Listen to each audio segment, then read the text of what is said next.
guys, it is Thursday, April 4th, and we are now 3 days away from our goal race of the season. It's cold. It's 45 degrees, which is unseasonably cold for North Carolina. Now, we've run in almost every single race shoe out there, done weeks of workouts, and now it's time to, recover. We are 100% fully recovered according to the watch. Let's see what it says here.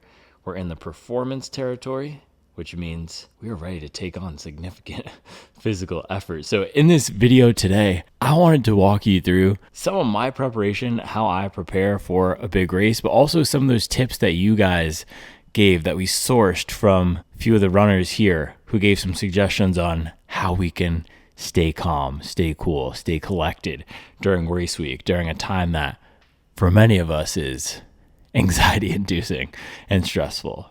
So I hope this is helpful for some of you guys out there. Drop all your tips in the comments below and let's get into it. All right, guys, so 3 days out here. Let's check what we have on the schedule today. So 3 days, Daniels has us at 30 to 40 minutes easy, about 6 miles. So that'll probably take me closer to 45 to 50 minutes, depending on my pace today. And then I want to talk you through, or maybe while I'm out there, talk you through some of the preparation that's going into this race this weekend. Let's do it.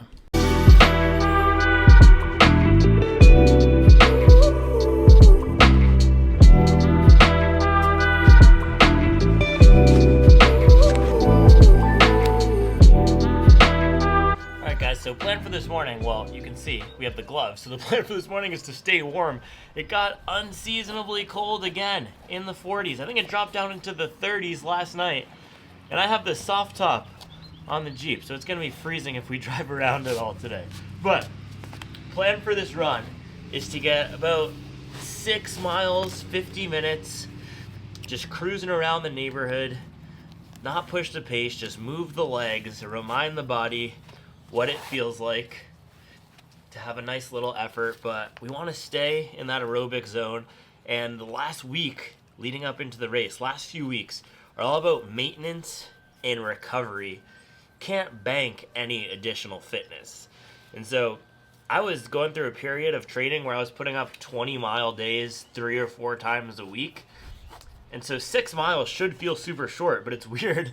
It hasn't been feeling super short this week doing these 6 to 10 mile runs, even with just a 1 week layoff from that higher mileage, which is super interesting. But once we get to the race on Sunday, we'll feel good cruising at marathon pace from having taken the mileage down and letting the body sharpen up a little bit. So the first thing I wanted to talk to you about preparing for a race and also my recovery for a race is I try as much as possible to keep my normal routine, which is a little bit hard, but we try. All right, let's get out there, hit these miles. All right, last 6 mile run of the block. Try not to get hit by a car.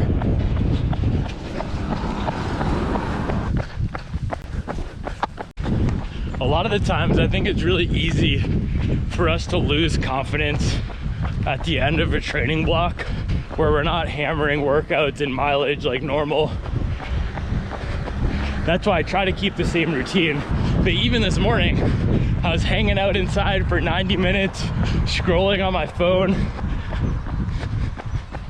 If I knew I had to get 10 to 14 miles instead of just 6, that wouldn't have happened because I wouldn't have had time for that. So I think sometimes when mileage comes down, when we have fewer responsibilities, ironically, that's when we're least efficient, at least for me. So people always ask me, how do I do all this stuff? Because I just execute, knock out one thing after the other because I'm so crunched. But when I have more time, I find that the distractions expand to fill that time. And so instead of starting a newsletter or launching some of the things I've been thinking about during this T-word sharpening phase, I've just been goofing off a little bit, which is not great. I think the hardest part about this period is staying focused on the goal when everything that we've done to prepare us for this moment fades away a little bit. So we gotta remember 3 days, right? Focus on that goal. And this hat is great. I was thinking about racing in it, but it does not stay on with the wind. I think we're nearing mile 1 here. You know how I can tell? Japanese maple, baby.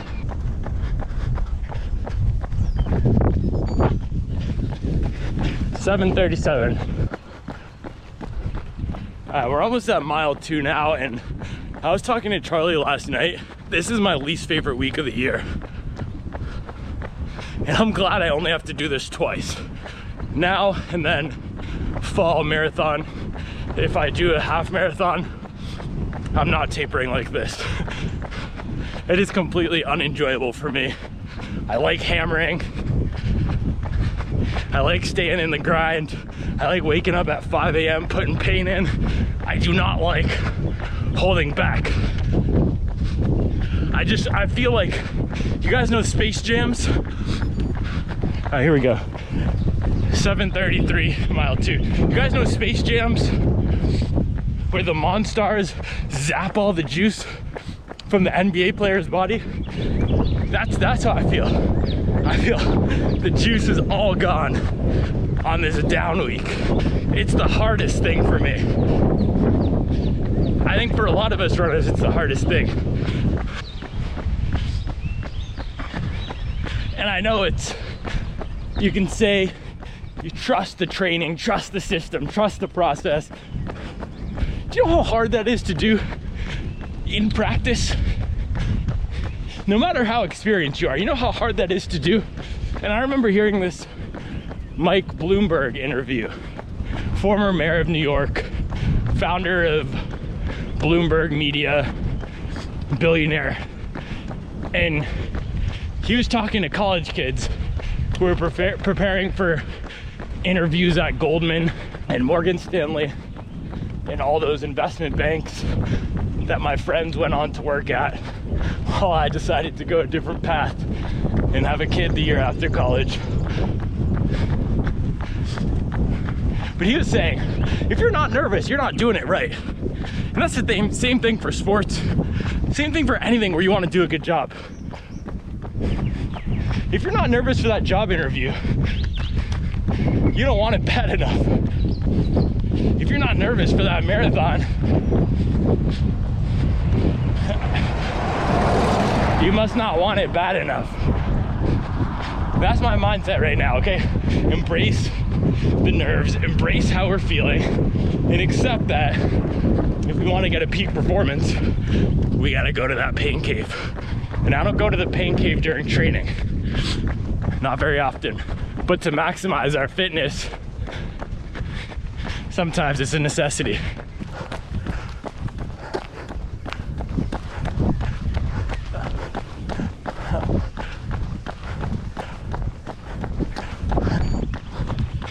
All right, mile 3, 7:24. We're cruising, probably 15 to 30 seconds faster than our relaxed pace when we were not in the sharpening phase, which is good. But mentally, it's not feeling good. Mentally, legs are feeling heavy. Mentally, effort feels higher than it should be. And I gotta keep telling myself, this is how it feels every race week, without fail, every race week. And so part of the mental, part of the challenge, once the physical aspect of marathon training is behind us, is to live in this period and stay sane. So that's the question, how are we gonna stay sane for the next few days? You guys gave me a lot of good suggestions. Look at that. You guys gave me a lot of good suggestions that we will go through later today. And I told you guys the other day, right? I'm not gonna pretend to be Mr. Cool. And I think that's the key thing we can do a lot of the time. If we're feeling a certain way, embrace that feeling. Don't try to reject it. embrace the nerves, embrace the uncertainty, embrace the hunger too, and use those three things: being nervous, being uncertain about what's gonna happen, being hungry to give it your best. Use those three things to focus the energy on the goal. And so that's the brief for the next 3 days, right? Stay focused, stay locked in, stay hungry, and don't run scared. Man, look at that garden. White and pink popping off. So almost at mile 4 here, and I want to talk to you guys about execution. The way I've gotten myself out of any rut I've had in my life is by putting my nose to the grindstone and just getting things done. And that's one of the hardest parts about this period of training. There's no executing your way through this rest and sharpen phase, right? 7:16, lap 4, a little high. We gotta pull it back for these last 2 miles. Good gardens here, and then next one is one of my favorites. Look at this. It's one of those wildlife habitat type gardens. So if we can't occupy the body through execution, how do we occupy the mind? How do we stay focused on the goal? And so the little things, there is some execution, little things, eating right, going to sleep on time, and then hitting our paces right in these last few runs. So we're not hammering too hard and showing up on tired legs. Part of it is feeling the pressure of the last 6 months, right? You get to the last week, we've been locked in for 6 months. How do we stay locked in for the last 6 days? And with each day, pressure ratchets up just one more notch. There we go. Mile 5, 7:31, locked into this nice mid-7s pace. You know, a lot of people say the marathon distance exposes your weakness as a runner, or your weakness physically throughout that 3, 4, 5 hours, however long it's going to take you. And that's true. Training is the same way though. It'll play to your strengths, it'll play to your weaknesses. And my strength used to be hammering threshold pace, going out hard, holding a high heart rate. And then I found when I ran my first marathon, it was all about aerobic base, time on feet, getting up past 20 miles. Because I completely blew up in that first marathon.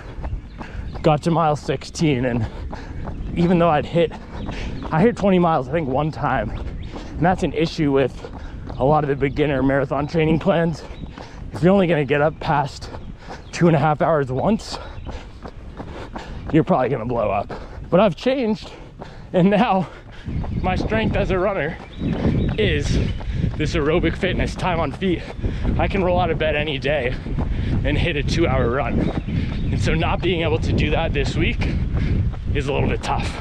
But my whole point in bringing this up is that if you can get through a race training block consistently executing for the whole time, and we got a Doberman here, it's probably gonna charge out at us. This house, it always does. Doesn't want the smoke this morning. But if you can consistently get through a race training block, executing all the workouts, the recovery, feeling fresh at the end, then you've done 95% of it. The last 5% is the easiest and the hardest, which is just showing up with your head on square at the start line. And we're almost at mile 6 here, and I know I said it wasn't feeling short this past week, but this is feeling extremely short. That is the nice thing about this sharpening week. We get a little time back, but I also feel that I could go another hour or 90 minutes. But that's what will happen on Sunday. 7:19 last mile. Feeling nice and smooth. I think we got 0.25 back up to the crib here. I'm gonna try to set my 400 PR on this last little stretch. I'm just kidding.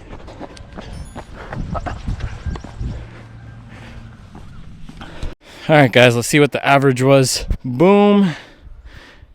Average 7:26 pace, 6.33 miles, 47 minutes. And the audio on this part, I already know right now, is much better than the GoPro part. So I think we're gonna go buy a new mic today. What do you guys think about that?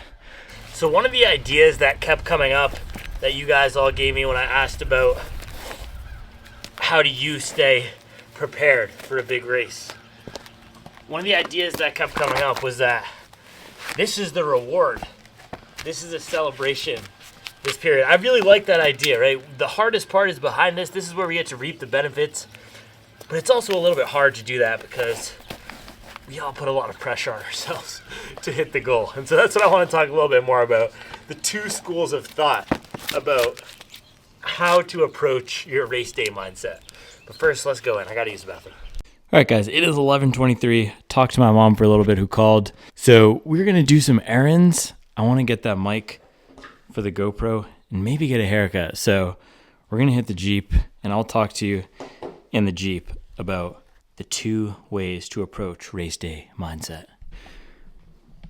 Change your plans, fashion show. Oh, cool. So you can pee and poop in your swimsuit. Yeah. Which one happened for you? Oh my gosh. So lunch, starting the carb load, 2 bagels, and then what are we doing? Buffalo chickpea salad. Reevesy's doing a carb load with the Aldi brand Cheerios. No, we love Aldi. Crispy oats. Also, look at this little Janie and Jack shirt. Oh, for Reevesy? Yeah, that's far. I know, it's so cute. They have these tiny little English shorts. They remind me of something you'd wear. What are English shorts? Little English. It's a brand.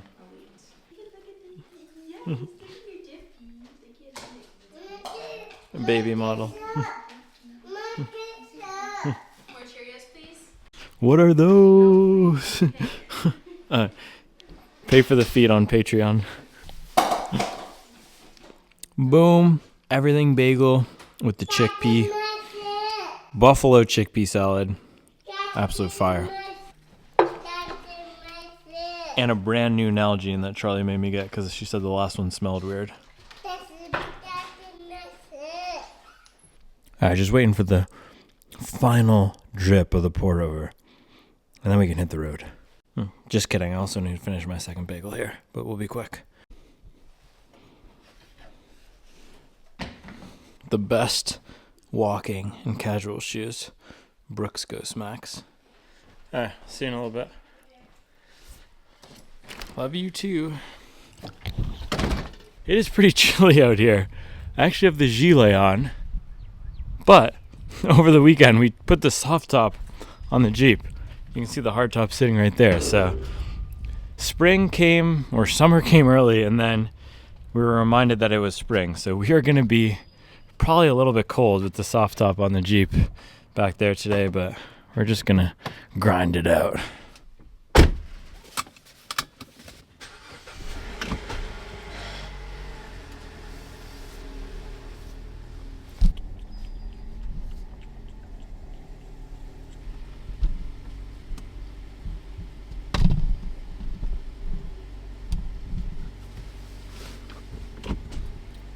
Alright guys, so our first stop, well, let me get some coffee.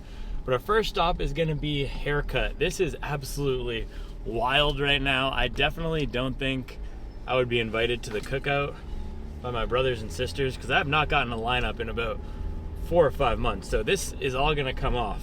We're gonna get lean and mean for race day.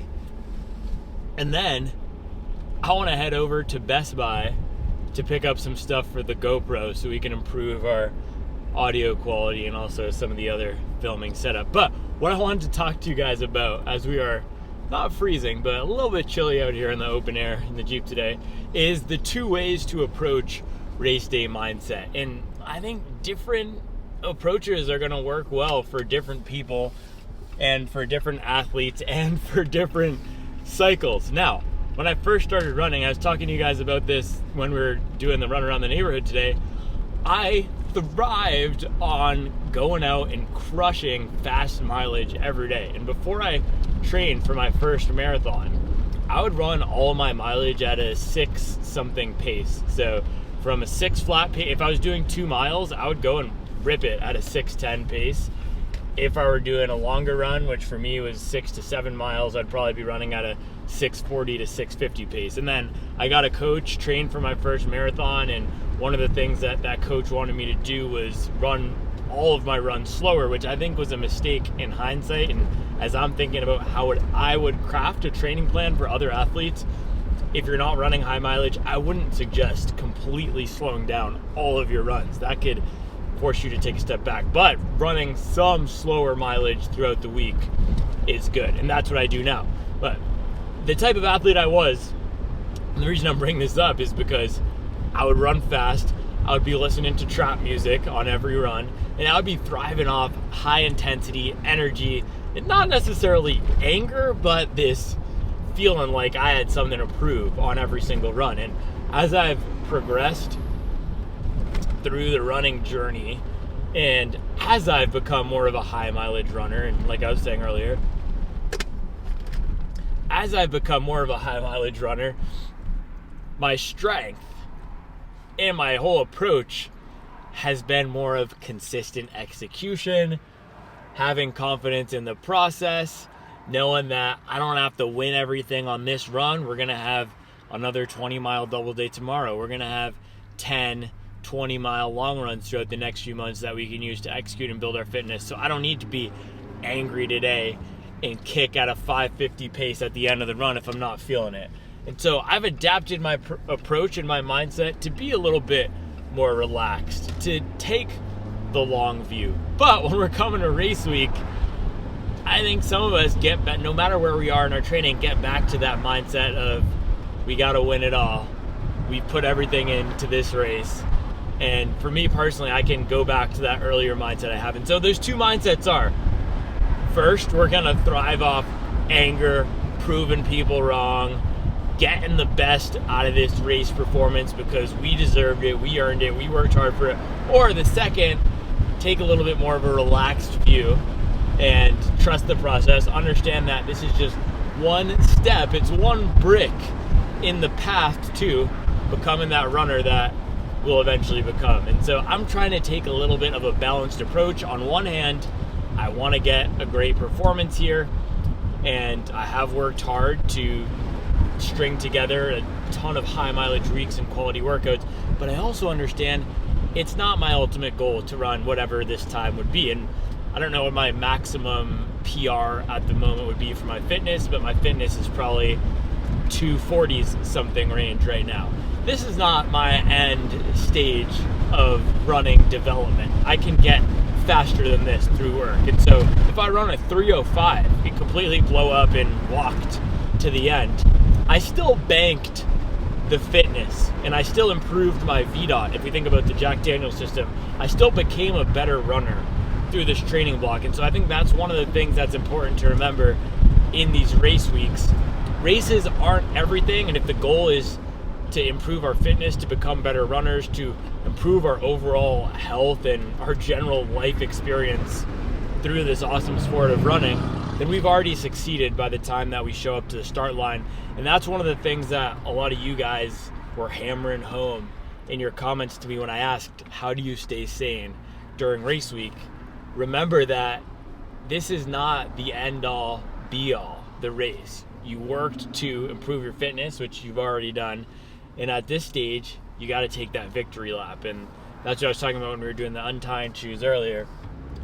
We can treat this a little bit like a celebration, but man, it's hard to not have that chip on your shoulder. And I think this is why I keep talking about those two mindsets, man.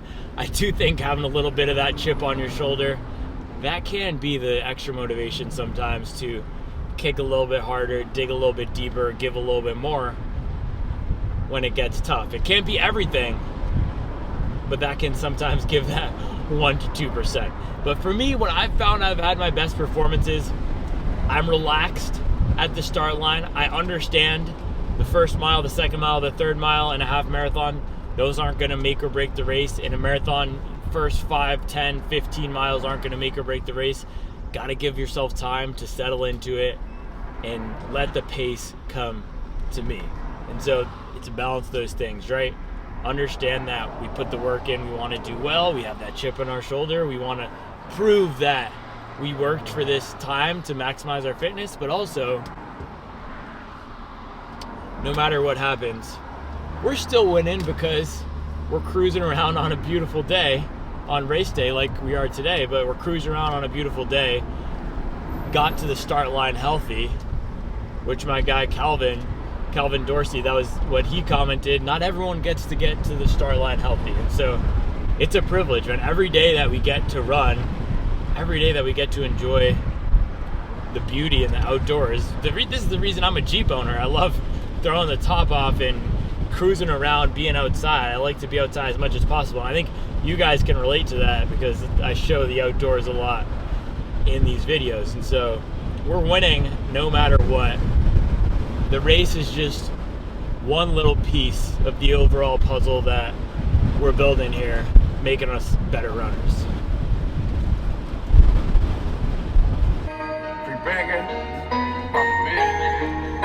They got mad love for that. It's gonna stay that way. We got mad going on. They gon' spray that way. Diamonds is Mediterranean. This for the ones who were begging me. My heart is full of some anger. They gon' stay that way. Got mad on. Alright guys, we are here. It is time. Oh my gosh, look at this. It's time for this all to come off. Alright, we're gonna be crispy when we come back. Ready? I'm gonna do one of those things. 3, 2, 1. Alright, just kidding. They couldn't take a walk-in, so we're gonna try another one. We don't went through too much. You hear me? 808 mama. Train that mother, we gon' be covered. Hit the ruler with the jeweler. I just went sell the paying like a corner. S-Class is on Alright, we're gonna try a new place today. We're over here. And they say walk-ins welcome on the window. Unlike the other place, they did not welcome me. I've been to that place 2 or 3 times, but we'll see how it goes. We'll see if they can take me. I'm not going to do any snapping promises, but if it's fire, I'll show you. And if it's not fire, I'll show you too. But that's the benefit of wearing the hobby jogger hat every day. It doesn't really matter how the haircut looks, just as long as the sides aren't puffing out. All right, I'll be back soon. Boom! Look at that, lean, clean, and mean. Oh, if I take the glasses off, whew, that's even leaner and meaner and cleaner. But you know what? It doesn't matter because the hobby jogger hat is going back on. But at least we don't have that massive puff out of the sides anymore. I like it. It's always a nice change on race week to do something that will make you feel a little bit faster, even though if it's not related to fitness. I think getting a haircut like this is probably what, 7 to 8 seconds per mile faster. It's definitely like 1%. I think you become 1% more efficient with a short haircut. And Charlie's going to be sad that the curls are gone, but I'll be running a faster marathon, so I think that's an okay trade-off. All right, back to work. We're going to hit Best Buy, get some new audio equipment. Let's do it. Spinning in the pot so long, we got dizzy. Had them circling this block so long, they got dizzy. Bunch of lies in your resume. Lies, do something, don't hesitate. Oh my gosh, my head is so much colder now. I gotta put my hoodie on.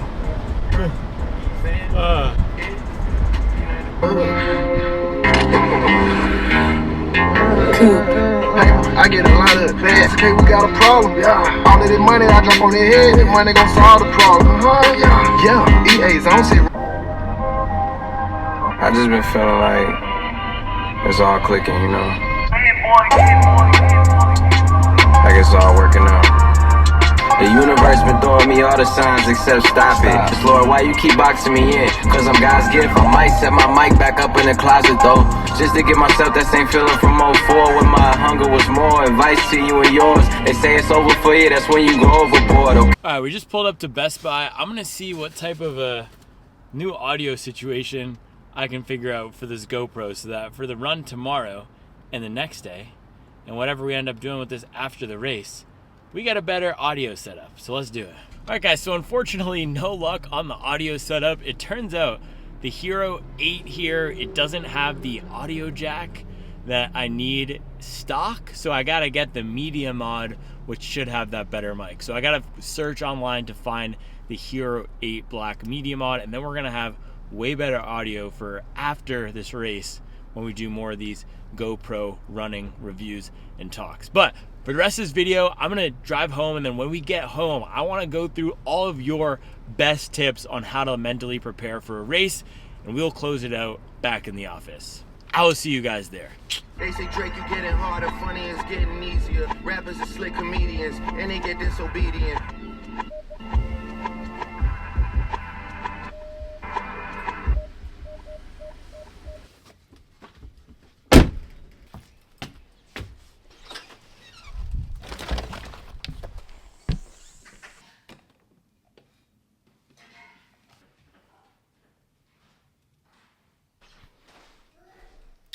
It was good. Yeah, it was actually nice. How's Roni doing? Good, she's perfect. If I were really trying to do it nice, I would use like a cup for the rice, you know? I really wish I could have new. I feel you, dude. I wish I could drink as much Noon as Daddy. An artful one. And to make it look pretty. Well, I'm not as good at this as Daddy is. Also, this is really hot. Damn, son, where'd you find this?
Alright guys, so it is getting a little late. It is 9:52. I was hoping to do this earlier before dinner, but as you can see, it's a little busy around here. So we are going to go through some of your best advice that you dropped for race week, staying mentally prepared and showing up to that start line in a good space. So first up here, Calvin Dorsey, tip during taper week. I try to remind myself that running is a privilege. Several people don't make it to the starting line healthy. Treat any race like a party celebration. I absolutely love that. That was one of the things I was talking about in the Jeep today. He got the two mindsets, and one of them is we just got to appreciate that we can do this and that we can show up in a good place. All right, next up, my guy Matt Beyer. He locked in on the logistical aspect. I love this. Focus on the logistics. Make a list. And you can go through your normal routine on race day because you don't have to worry about all the extra stuff. I also think if you focus on the logistics, that might distract you from some of the performance anxiety that we have for race day. And studying the course map is a good one. I think someone else said that, so let's see. Yeah, okay, so next one, I want a separate YouTube account. I like this guy's name. He said, race week tip, calmness comes with experience, no way to force it. And that's what I was saying today when we were out there on the run, right? Embrace whatever emotions that you are feeling, whether that's nerves, whether that's feeling like we need to prove ourselves, whether that's really wanting to get a good performance. We can't fake an emotion that's not there. We can't fake calm. So if we're not feeling calm, just lean into it. I love that. Calmness comes with experience, no way to force it. Only when you have shown to yourself that your daily condition does not matter and that you always have it in you, only then can you let go of thinking about it all the time and actually get some rest.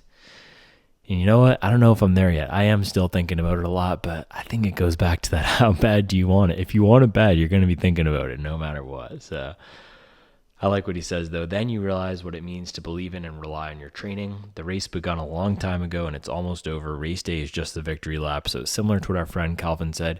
If we can show up to that starting line healthy after 10 straight 100-mile weeks, or however many high mileage weeks you put in to get to where you are before towing that line, then that's a success. And let's let it rip on Sunday, baby. Next one is from JetBlue 83. And he's a cyclist who says his tip for calming during races is to remember that's just a hard group ride. And I love that, right? I train solo, so I don't mind being alone out there on the course, which at my pace, I'm kind of in the no man's land a lot of time. I'm not fast enough to be with the top dogs. Then I'm a little bit faster than where most of the pack is, at least for these local races. So it's just a hard training run. It's the same thing. Put one foot in front of the other and get to the finish line. All right, next up here, taper week from Master Lange, a lot of walking. I love that. We actually did a lot of walking today. Well, not a lot, but I did get in, instead of a double with the stroller, I got in a walk with Reevesy before dinner. So that was nice. I almost bought the GoPro, but I didn't. And then study the course and also review the workouts. That is something I want to do. I'm not sure if I'm going to do it on camera before or after the race, but I want to review all of my key workouts that got me to this fitness place we're at now. And let's actually take a look at what my watch is saying. And I don't rely on the watch and the data all the time, but I did want to show you guys this because I thought you'd be interested. So like it said this morning, let me brighten this up for you quickly. Yeah, like it said this morning, 100% recovered. It says we're in the performance territory. And then, so this is my race predictor. And it tells me I could run a 2:43.27 and that I could run a 1:19.06 half. And so that is aligned. My half marathon PR is a 1:19.20 something. So it's now more reflective of my fitness, which is nice. So I'm not sure what we're going to run, but I like to see a 240 number on there. And then next up here, our friend Chaz gave a bunch of workout suggestions, or one workout suggestion that he did before Chicago that has a bunch of different pace ranges in it, which is super cool. You go through half marathon pace and then a threshold pace, then an interval pace, then you end at a repetition pace. So moving from fast race pace to your fastest possible race pace. I like this idea. I might have to try this before one of my next workouts or one of my next races. And then Swenderich here, he gave us his mileage cutting schedule. So 80%, 60%, 35%. I didn't cut my mileage quite like that. I did 70% on week 2. And then this week, I actually think it's probably going to be about 50%, or it depends how you measure it. Probably be about 40% before the race. So roughly similar. He had 60%, 35% on the last 2 weeks. I'm doing 40% or 70%, 40%. And then another one here, proper preparation prevents poor performance. The race is the victory lap to celebrate your training. I absolutely love that. I have one more tip. Eat a ton of Belgian waffles, 2 to 3 a day for the 4 days leading up to the race. We're on the steady bagel diet, but I love that one too. Best running tip, don't be so hard on yourself. Man, that's hard. That's hard. I put a lot of pressure on myself to hit certain paces when it comes to race day. So that's one we can all aspire to. But I wanted to close it out on the best one here. Listen to John Coltrane and Sade all day the day before the race. I'll show you what I've been listening to. It was fired up already. Drake, Thank Me Later. This is the energy that we're bringing into this race. Calm, cool, collected. Everything is fireworks. Man, the transition between the Resistance and Over has got to be one of the best Drake album transitions. So this is our race week mode right now. Of course, we're listening to our playlist that I had on in the car. I'll drop it below. If somebody just give me one more comment that you need that spring running playlist, and I'll drop it below. It is explicit. Watch out for that. But yeah, we're going to be listening to that Thank Me Later Drake energy. And I think, guys, to wrap it up here, let me turn the camera around. All right, guys, to close it out here, if you're watching this video and you came because you have a goal race coming up, or you're thinking about signing up for a big race, or maybe you have a big race this weekend like I do, my biggest takeaway for you today is You can't force anything, and that's my whole approach to training. I will never force a pace during training, even if by the book it says my threshold pace for this workout should be 5:59. If my legs are maxing out at a 6:25 that day, I will not force it. And so the same thing comes on the other side, right? During race week, I'm feeling like I want to hit a certain target, and that puts a lot of pressure on me. I'm not going to force relaxation or calm. What I will do is remember I have reasons to be confident. We all have reasons to be confident if we've gone through the training block, whatever the training block is, whatever those building blocks that you decided, those non-negotiables that you put out at the beginning of a training block, and you execute on them. If you did that, you have every reason to show up and be confident. And if you didn't do that, if you're showing up to the start line healthy, like our friend Calvin says, then you also have a reason to be in a good place when that bell goes off. So I appreciate all you guys. Thank you for watching. Make sure to drop all your tips for mental preparation below. And as always, I'll see you tomorrow with another video.